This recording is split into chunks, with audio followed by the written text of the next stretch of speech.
Beautiful. Amazing. It's all working, is it? It's all working. Yeah, beautiful humans.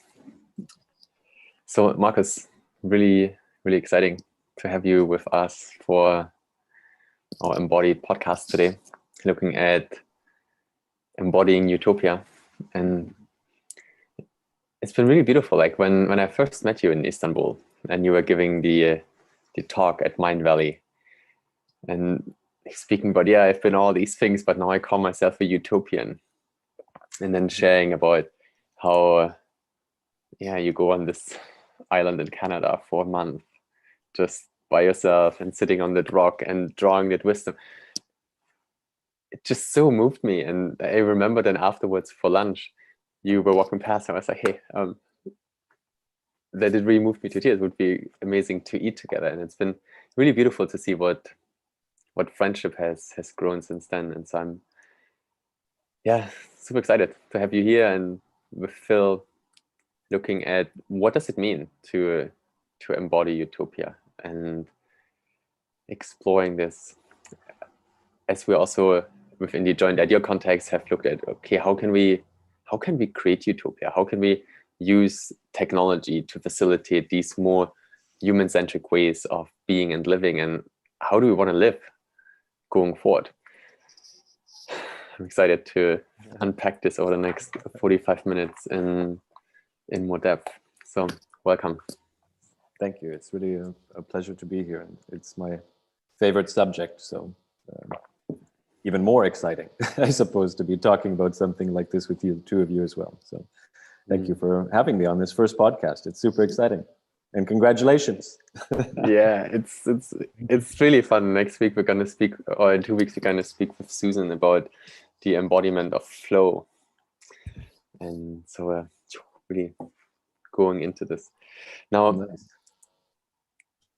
well, what I'd love to explore first is really the thing, like, what is it that moves you at your core? Because it's all... Is Toby just frozen on my screen, or Yeah, you got Toby embodied a whole nother dimension, I think. He broke the internet. Yes. So, but I think we can just continue. Let's see. Okay, Toby, you're back. Golden, Hey. we are back. Did you? So did you you broke. I didn't get anything about that. All right, okay. You started, so if you can go again, that would be awesome. Yeah, I was saying, Phil and I want to open this space with really exploring, like, what is it that moves you at your core? Because I mean, our theme is all about embodiment, and so really knowing, like, what is the essence from which we actually operate, and would be lovely to hear more, like, what is it in you that drives you towards this manifestation of utopia? Well, I don't know. That's a big question, of course, and I guess my answer would have to be in my present moment, and that the moment that I'm living in right now probably covers maybe the exploration I've been on for, I guess, in some way my whole life, obviously, but especially in a very focused way the past 5 or so years since Joint Ideas started. And, that has been a great exploration into the unknown. What moves me is to kind of learn more about the stuff I don't know. I'm less and less focused on the things that I do know, and more focused on the things that I don't know. And that has kind of, it's been a tricky one, because it turns out there's so much that we don't know, and we barely know anything. And that whole process of unraveling, I don't know, maybe the intellectual approach to life, that I've spent, the past 47 years accumulating, what my brain has taught me and what my intellect has maybe shown to me.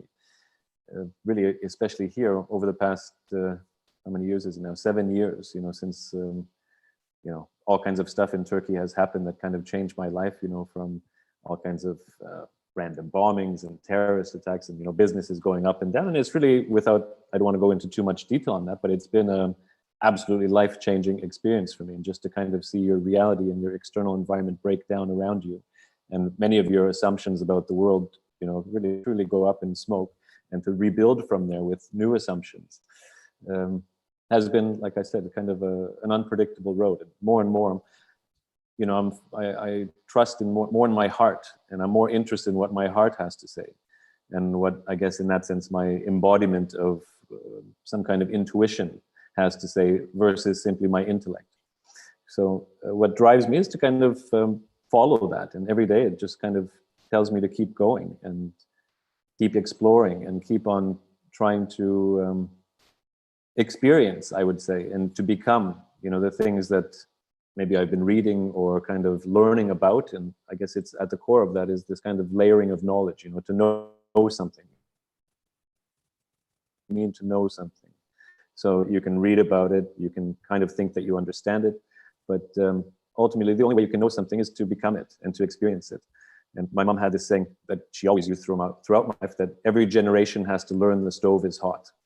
And it kind of applies so much to everything, without having that kind of experience of, in the case of touching that hot stove, reading a safety manual or kind of reading about stoves being hot, or, that kind of process of getting burnt or whatever, it doesn't really mean much to you. It's just a kind of academic, intellectual exercise. So I don't know, what moves me is coming face to face with these types of new experiences that teach me something, that make me feel some kind of sense of knowing, which might be the accumulation of maybe wisdom, I don't know. And the more and more I do that, the more I want to apply that to all aspects of my life, and not just my work life or, part-time when I have the time, when it's convenient or whatnot, but to really follow this tradition that, the way you do anything is the way you do everything. So how do you follow your heart all the time? That's, of course, the tricky one, when you're living in COVID and going through all the things that we're going through, and, having teenage kids, and, having, all kinds of dynamics in life that are totally out of your control. And what I've learned is the more and more you become aware, and, you sense that you always have a chance to choose. You can accumulate good karma by making decisions that follow, that place in your heart that you believe is possible. Or by, if you choose with your intellect and, choose selfishly or choose tactically or whatever, I mean, that tends to generate this kind of negative karma, let's say, that eventually will have you making very compulsive decisions and acting on autopilot, and, going through, that kind of life. And having lived through that life, even maybe in a different, and I always thought I was aware, let's say, but the more I think I'm aware, the more I realize there is to go. So how to apply that 24/7 and, I don't know, live this kind of life of an urban monk in a sense, and keep the, the lessons that I get from nature. And, that's another topic, I guess, that we can go into. But to take this place that I feel in my heart, and I can almost see in my head that I struggle to find the words for sometimes, how to just keep on pressing on until you just become it. And I think that that's where utopia comes in, is when we can kind of manifest that space that we feel is possible. And if we just keep on, following that intuition versus, following the business plan, or following, the kind of measurable metrics, it seems to be the only way, to do it authentically. So that's what motivates me, is to kind of see what's next, to see what's on the menu today, and to see where I can, really apply that as in practice in my life through all situations, as a father, as a, a kind of, business owner, and as a partner, and, all kinds, in all of my different hats that I wear, and all the things that I do. So I don't know if that answers your question, but I'll leave it there. I love that. I love that. And I want to go a little bit further into this, because I'm so happy last year, you were talking about following the unknown, embracing the unpredictable road, and also that it's an experiential thing, that it's hard to read about it without actually experiencing it. Now, I'm really happy that almost a year ago you said to me, jump and your wings will appear, and I had the best year ever. Now, for me, it was easy. I was at the point that I was like, okay, I better jump. I better jump. I like that. I like that. But what would you say to someone who is listening, who is more careful in their decision making? And how I'm really, how can we? That's something. Somebody who doesn't trust this path yet. I love the path, and I'm really happy you encourage me to do even more of it. But someone who doesn't trust this path yet, it knows it exists, doesn't trust the path yet, what would you say to them? Well, I mean, that's the tricky part of this whole thing. You know, how do you convince somebody, you know, that there's a better way or another way, and how to do that without preaching, and how to do that without, you know, trying to manipulate somebody, or, you know, generally speaking, I mean, I don't have conversation, try to avoid, but I care about that's in my life, and I sincerely want to share with, you know, maybe some of the things that I've personally gone through that might assist them. I don't know. I mean, one of the best, I don't know, if you want to start with a quote, you know, when the crack appears so that the light can come in. So there's this moment of, you know, crack or a break, or something happens in your life. I mean, for me, it happened with, like I said, probably starting in 2013, when I couldn't get to my office because the road had been bombed. And, all of a sudden that started changing my work, and that started then having another effect on my business and my relationship. And, it was something that I couldn't avoid. So that opened up a big crack, and a lot of light started coming in from that. And, that forced me to kind of, reconsider the way I was perceiving the world. So if somebody is quite happy, not questioning, or not, I may be starting to walk on this road of questioning, or following the heart, or a spiritual path, or whatever you might want to call it, that might mean that they're quite happy. If they're happy without following that, then I don't think there's a problem. But if they're unhappy and struggling, and trying to find a way to get out of that, the key is to develop a practice, and to kind of, number one, trust, that life has some kind of template in terms of, where, let's say, the level of consciousness where the heart sits. It's above our ego. It's something that we don't know how to put into words, and yet if we act in life against our heart, we'll feel that. We'll feel guilt, we'll feel shame, we'll feel bad, we'll feel unenergized, we'll feel lost, we'll feel depressed, we'll feel lonely, and these are all classical signs of mental illness, and a lot of people in the world are feeling that, more and more. It's the number one thing that's starting to move upwards. There's even a ministry of loneliness in the UK, which is a sign of the times. And we're now all disconnected, on the one hand, face to face, more from one another. We don't see each other the same way. I mean, thankfully, Phil, you and I never even met, and thank God we have Zoom, and I feel very connected to you. But that sense of dislocation, is really a huge problem. So the way to get out of that dislocation is to know how to connect, and you can only connect with people through your heart, and through these kind of hard to measure, hard to understand soft spots, the messy parts, let's say, of life. So I don't know. I guess what I'd say to somebody is that there is a way, and there's a path, but it's scary. It's different. It doesn't work in so predictable ways, and it's the adventure of a lifetime. And once you start on it, you can't go back, because it's like wearing a shoe that your foot has outgrown. You can't put it back on anymore. And I don't know. I don't know if it ever ends. If we all somehow get to a state of enlightenment, eventually, how would the world operate, and is that even possible? I don't know. Is utopia even truly in that sense possible? At huge scale, is really the big unanswered question.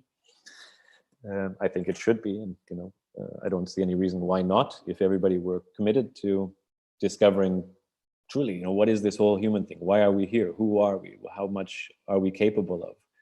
And if you think of, the odds of us even experience what we're experiencing now, this hunk of rock flying through space at 720,000 kilometers an hour in a vortex through the universe with a bunch of other planets, how to even start making sense of that is, well, it's not an intellectual process, I guess is what you can say. To a certain degree it is, but there's a part of us that doesn't understand, and probably will never understand. And we'll never find truly the words or the measurements for it. But we feel it all the time if we open ourselves to that, and we can become that. So yeah, I don't know. I guess I'd say something like that. Don't be scared. Jump and your wings will appear. And eventually that'll stick. What super resonates, Markus, is this whole piece of like the heart sits above the ego. And now you've mentioned the heart so many times in the last few minutes. So I'm curious, like, because I recognize the process in myself, moving more from the head to the heart. And so breath work has been a thing for me that really does a lot of that opening and just the more fully embodying of my energy, and yeah, really feeling that inner adventure.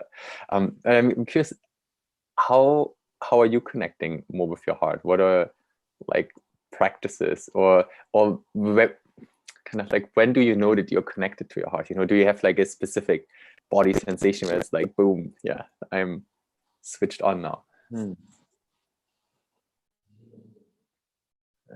Well, I mean, the classic giveaway for me has always been, this idea when you're in a decision to make, or there's some kind of sense, you're out of your comfort zone in whatever capacity. There's something new that you're trying to figure out. For years and years, my arm hair stands on end. When I feel that. So at that time, and I've followed this in my business for, I don't know, as long as I can remember. When that happens, even if my brain is saying one thing or whatever, I mean, I just go with what my heart would want. So I just, at that moment, for good and love, and just a win-win outcome or a situation like that. So sometimes that means pulling yourself back and, I don't know, just creating some distance between what is your reactive approach to the situation, let's say. So just to kind of feel where you're acting from. Are you acting from your mind? Are you acting from tactics? Are you acting from self, that you want to get something? Are you trying to manipulate? Are you somehow telling a lie? Whether it's a big one or a small one. We can all sense that, and I think that it's an ongoing practice to become more and more aware of that. And there's lots of things that I do to try to sharpen that. And I think, I don't know, it's all yoga. I mean, whether you look at that as a kind of physical asana or pose or movement, to try to understand that, to become more body aware, so that when these things start to tingle in you, your body is like as much as possible your high performance machine, that it's very sensitive to these subtle clues that you can get.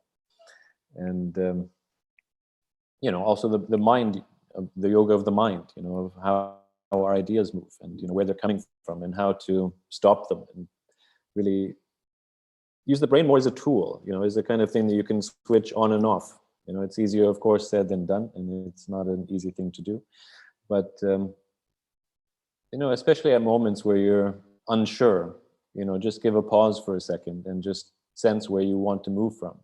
And for me, arm hair standing on end, or body, this kind of sensation of, you might think of it even as being creeped out, or when you feel like you're watching a horror film or something like that, you kind of get that. It's not quite like that. It's much more of a neutral thing, but it's a sign. So that's kind of, I personally believe, consciousness coming and saying, hey, here's your chance to shift something if you act from there.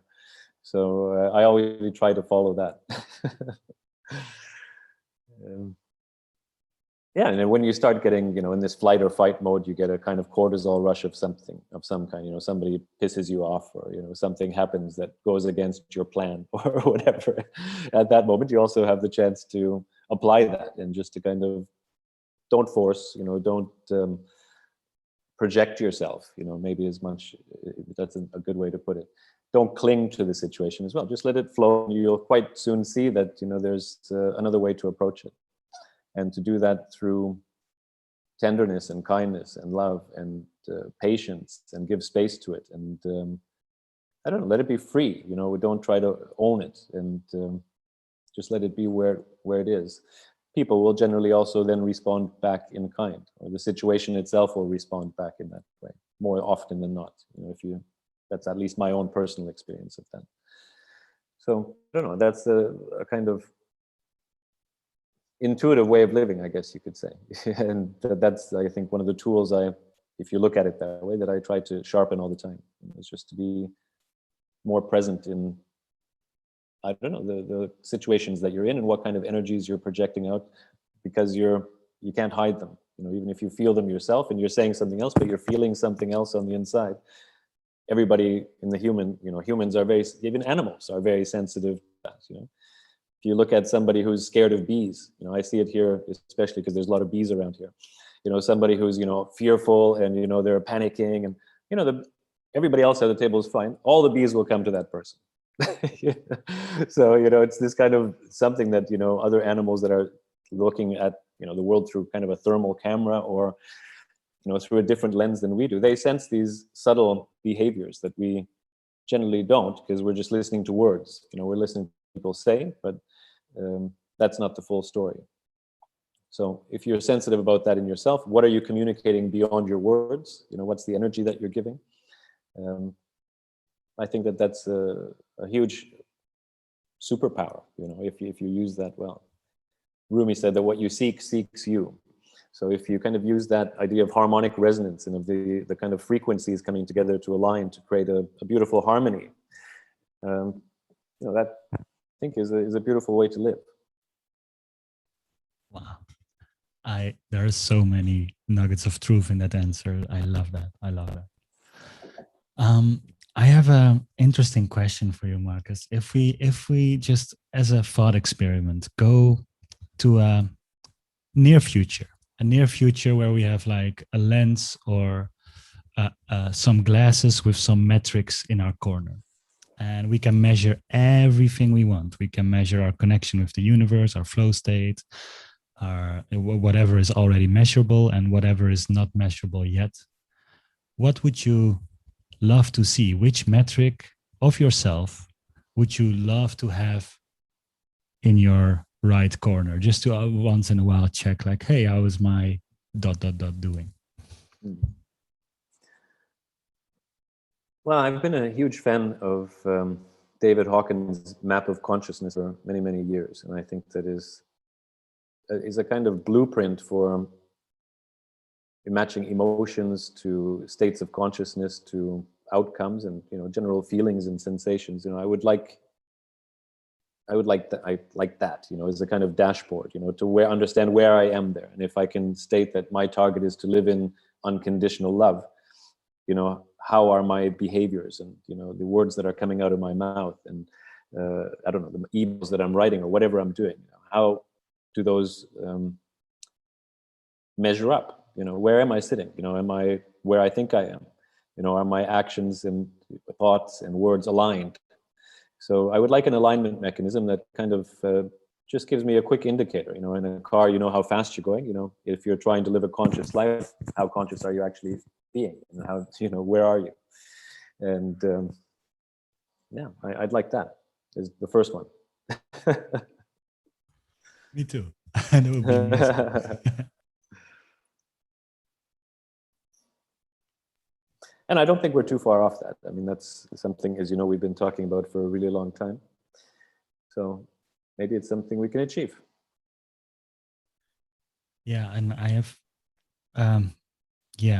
a lot of map of consciousness conversations with my surroundings lately.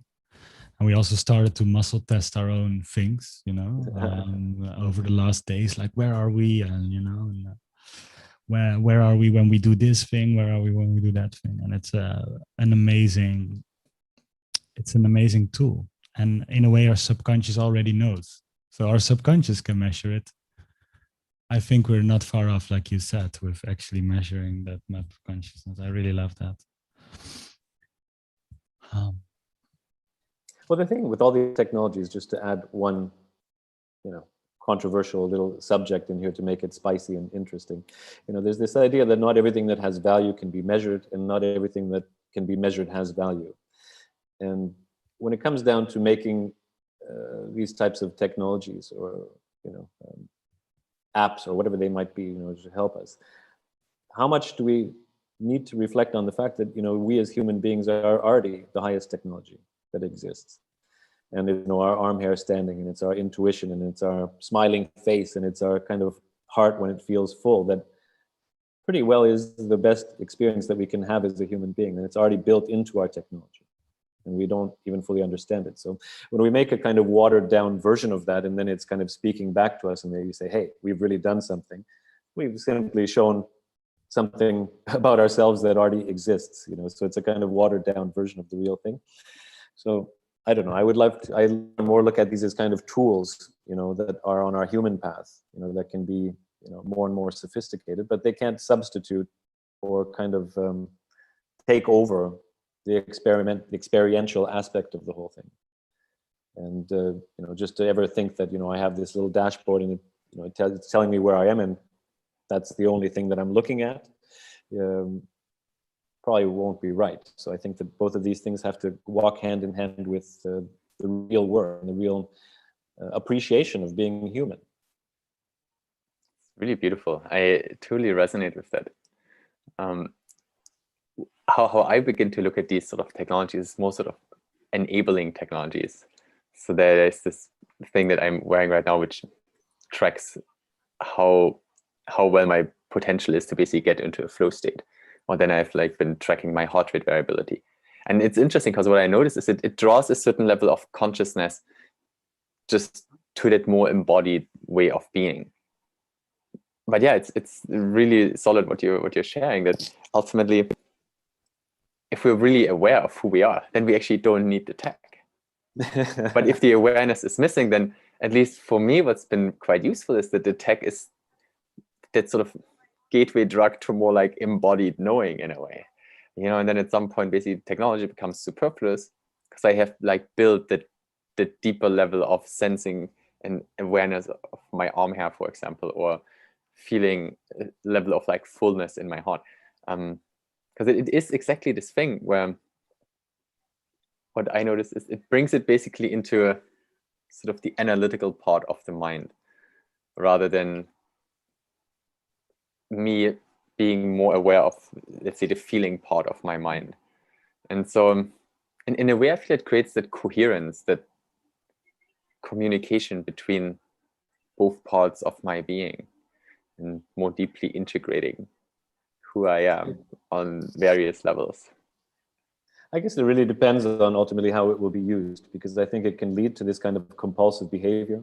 Oh my God, where am I now? And we're constantly then on a device or something like this, looking at, how we're performing. And this, is going against many of the whole principles of, you have self-evolution, that we shouldn't be so clingy and, expect external validation of some kind. And we should just follow our inner sense, So I think that should we ever develop this correctly, or should it ever work correctly, it also needs to come almost with a kind of handbook, in a sense of, how to use it in a non-addictive, non-compulsive type of way. So it's kind of a silent guide, like a Sherpa, as you're climbing Mount Everest, versus being somebody that kind of completely takes over the show. So I don't know. That's one of the reflecting on it more and more, I feel, a little bit different in how to make this technology softer, and not how to think about it as a big product that's going to make a commercial success or something like that, but truly be a tool for our evolution and our deeper investigation of ourselves. I love that. That's amazing. And one thing that came up for me was, in a way, we are the most advanced technology out there still, our bodies, our minds. Yes.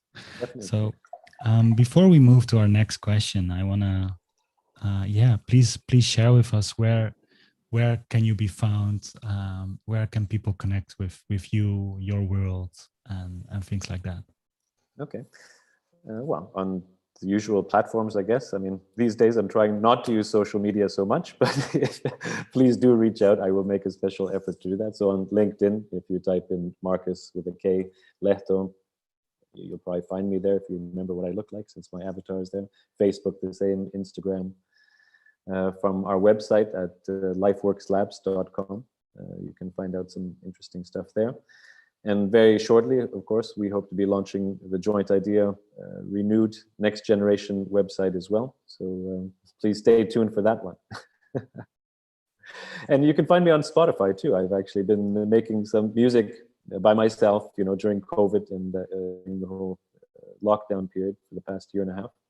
So I have, 20 or 30 songs that you can find if you want to listen some of my musical expressions. That's been a fun project for me to be working on. So you can check that out on Spotify and most music services. Love it. And I know your music and we enjoy it very much. So I'll recommend to do that. Thank you. So our last question, and this is really all about embodying, and I really feel parts of this you already shared in your answer, but to give it a direct question, like if someone, a listener or we, fully want to embody your work and your life and your preachings, you're like, well, just if you want to fully embody you and have the Markus Lehto experience in life, what do they need to do? Well, number one, not think that that's possible. I suppose we're all, unique, and I mean, I won't take that answer or that question 100% seriously. But if it's, what are the things that I couldn't live without doing? Maybe if that's another way to look at it, I don't know.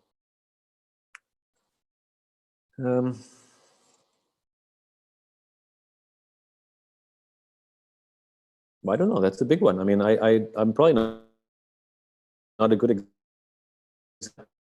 kind of sense that I don't have a regular job. I don't honestly I call myself utopian simply because I've stopped calling myself other things. But if you want to live like a utopian, maybe that's another way to look at this. And this is a conviction where you kind of, if you see this utopia within your mind, within your way of the world, or when you ask yourself, what kind of world do I want to live in? Which I think is truly an important question for us all to be seriously asking ourselves right now, because it's within our hands to do something about it, number one. Number two, we probably must do something about it, because if we do nothing, I don't think that we're moving in the right direction. There's a lot of major challenges in front of us that we're all, I'm sure, aware of. So, the question then becomes, how do you not live lie? How do you not live in a way where you say, oh, okay, I'm going out to work and do something that I'm going to be making money, and possibly not considering so much how you're making that money, or what the company that you're working for maybe even is doing, and how they're performing.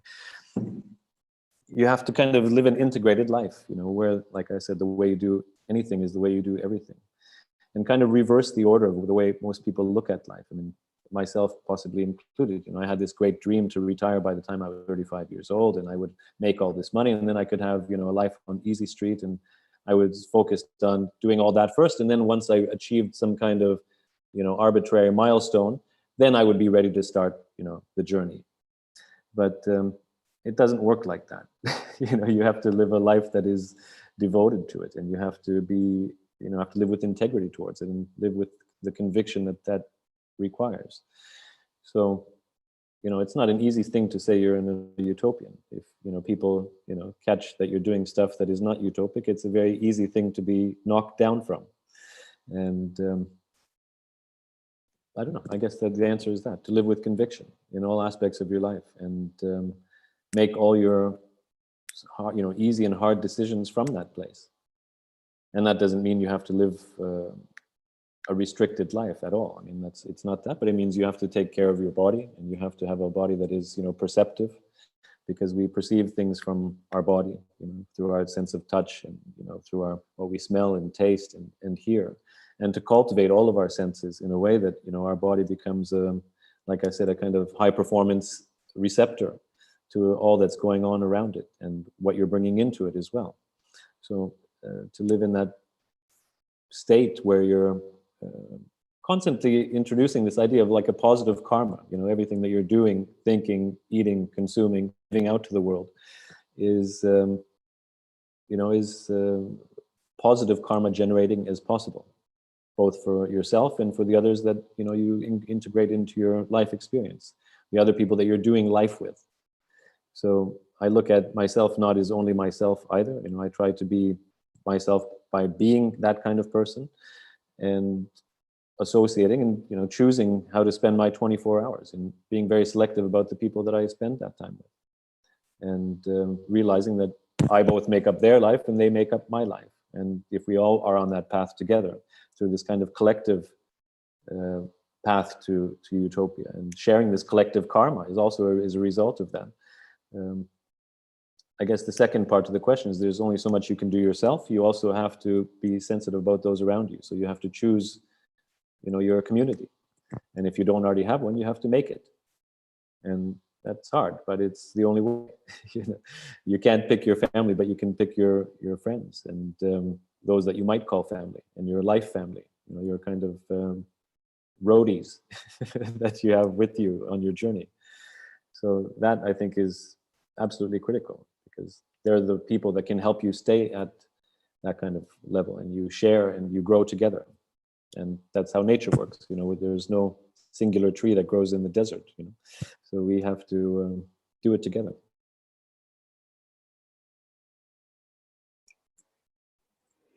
Really, your idea with these 150 people that you want to do life with, that's something that has massively inspired me. And honestly, I've gone through so many iterations of that, and really looking and drawing awareness to who are actually the people that I invest my time with. And it's been really beautiful to see how it actually has evolved since I met you and you shared that idea. And also really drawing that awareness to, instead of going shallow and with many, just focus the energy and go deep. And I feel that is definitely something that you have massively inspired in my life, to bring focus rather than sort of like non-commitment and being like, yeah, this is also cool. But really ultimately going on this adventure with people and having them reflect. Also, the things that really shall transform. And I feel that only really comes when we see people for longer amounts of time, and then they start seeing the flaws or potentially the patterns that we have that we're just not aware of. For sure. So, we don't ever see ourselves except through a mirror, which is, like any other technology, like these other things that we're talking about, or then through the eyes and reactions and responses that we get from those that are around us. So the only way that we can really experience life and how we're moving through the world, and actually how well we're doing, is by the responses we're getting back from others. So to be sensitive to that, and to be an active curator of your own life experience by going out of your way to choose and challenge in some way, in the right way. Maybe challenge isn't even the right word, but synergize with others and do it consciously. And if you all realize that you're on a path like that together, everything changes. It's not so much about the rush, but it's about experiencing life together in all of its different forms on a possibly never-ending journey. Nobody's getting out of here alive, and until that point, how do we live out our lives is the real story, I think. And to go deeper means that you start opening up the potential for people to find more and more ways to fully express themselves, and to fully, if we're talking about embodiment, for them to embody some of these things that are otherwise highly intellectual, never fully evolved. So when you can do that in safety and in love and in trust, I think that's the only way to do it. I mean, you can't do it superficially. Simply doing it at a bigger and bigger scale doesn't ever give you the feedback loop that we need as a human being. That has to penetrate the surface, and that only comes from real relationships and real situations and real experiences, and embodiment really of all these things. So I think that that's a tool for everybody, is just to be aware of the people around you, and don't bother trying to think at the scale of thousands or hundreds of thousands or millions. If you do what you're doing well and it touches 10 people, chances are there'll be millions that are focused and interested on that. But if you're doing it only to satisfy a million, you might not even touch one. Yeah. So it's about that, I think. It's really beautiful. It's amazing ending words to transition from our conversation to opening it up to some more people. Markus, thank you so much for thank you. It was so fun sharing thus far.